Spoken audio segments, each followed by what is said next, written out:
Hello class, today we're going to be learning in our algebra textbooks lesson 8-2, which is about learning how to multiply polynomials. Yesterday we learned how to add and subtract polynomials. Today we're going to learn how to multiply them. And we're going to do that by finding the product. So this first one I have 4x times the quantity 2x plus 3. And I can do this by taking 4x and using the distributive property. So I'm going to be writing 4x times 2x, and I'm going to add now 4x times 3.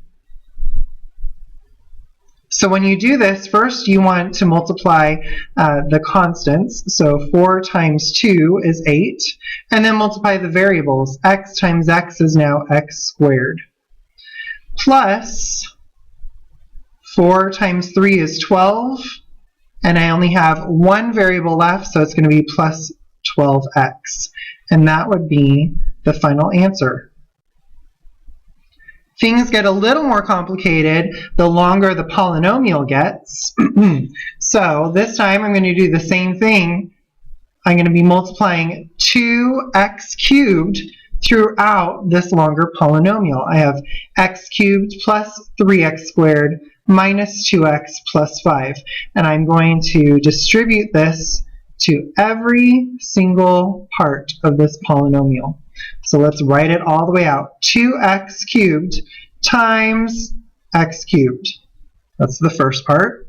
Plus 2x cubed times 3x squared minus, because up above I have a minus, 2x cubed again times 2x plus, because I have a plus, 2x cubed times 5.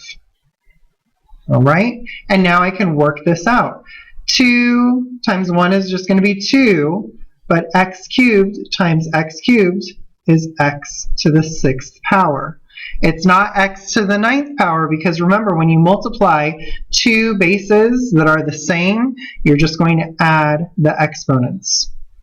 Then I'm going to add 2 times 3 is 6, but 3 cubed times, or x cubed times x squared is going to be x to the 5th power. Now I'm going to subtract. 2 times 2 is 4, and x cubed times x is now x to the 4th power. And the last one I'm going to add. 2 times 5 is 10, and I have an x cubed. So my final answer is 2x to the 6th power plus 6x to the 5th power minus 4x to the 4th power plus 10x cubed. And that would be my final answer.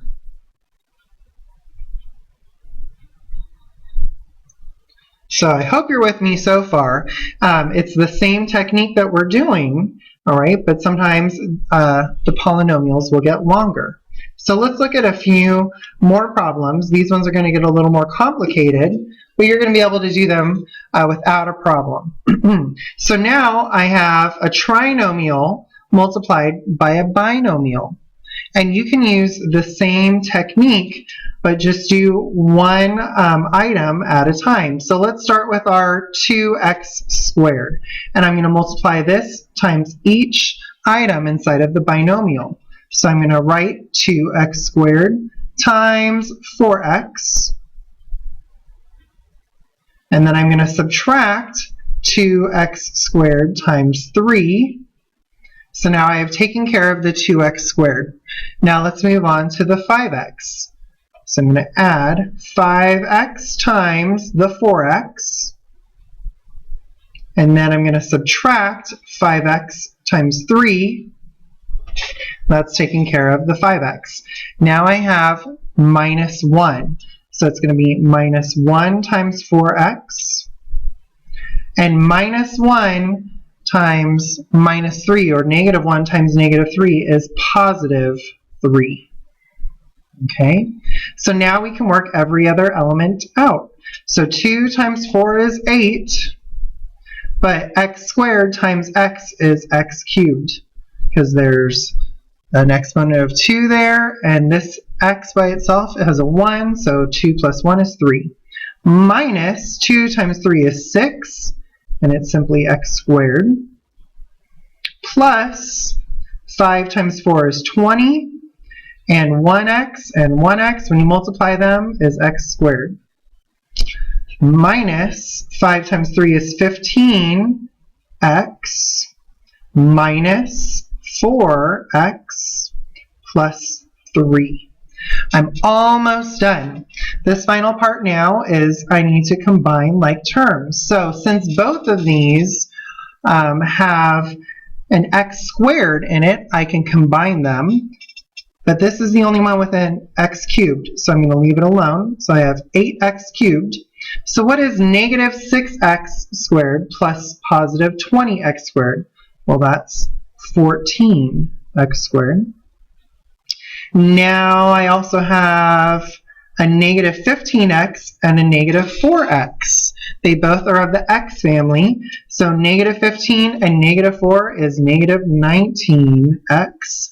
And then I also have that 3 at the end. And this is the end. I found my answer. 8x cubed plus 14x squared minus 19x plus 3.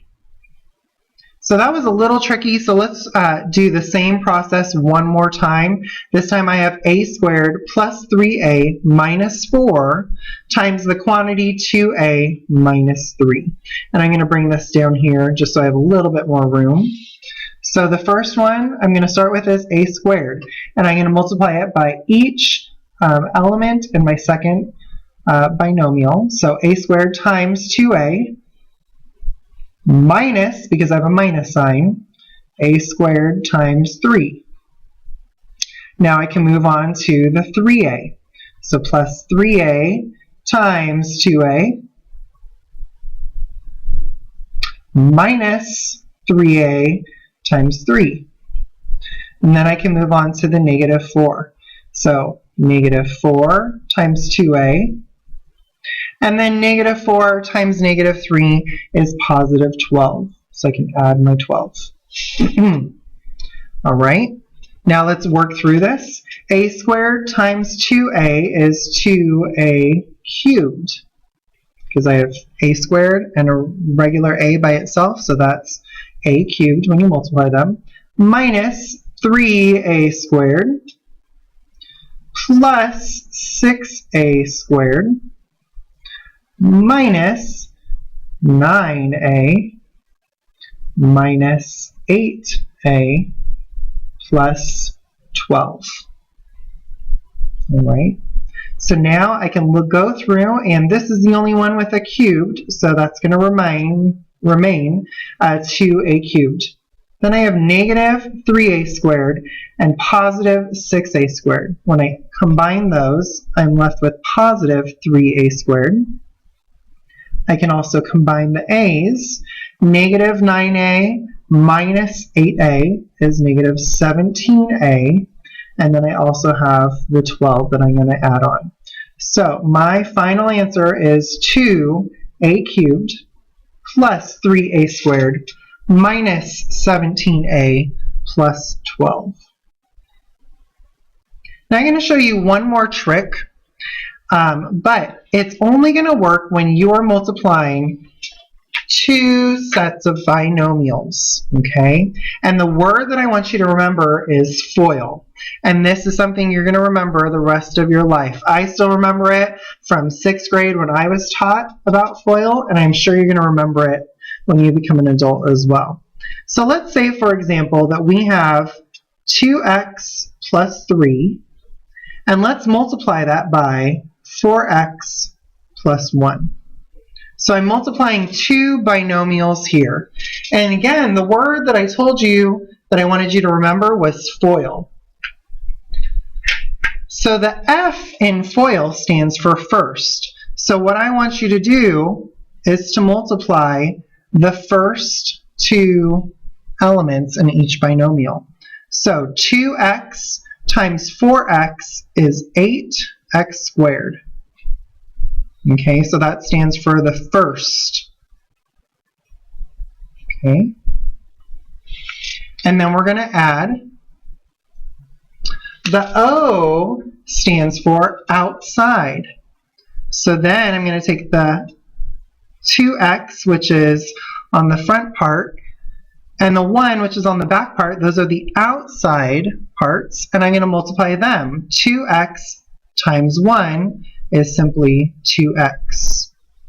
So again, O stands for outside.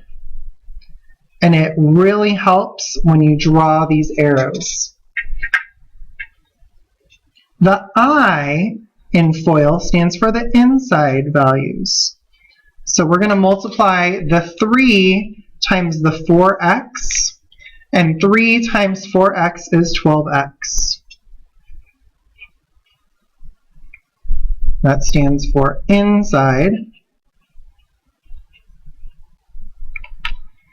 And the final part, the L. The L stands for last.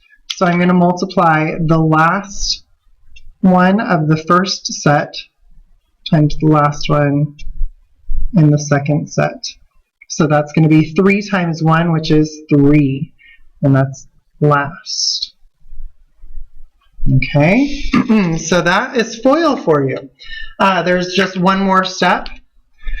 We need to combine like terms, and in this case, it's those middle ones. So again, I'm going to have 8x squared, but then I'm going to combine 2x plus 12x, which is 14x, and then add on the 3 at the end. And that's FOIL. You're going to love it. So let's do one more example with FOIL, and hopefully you've caught on to it.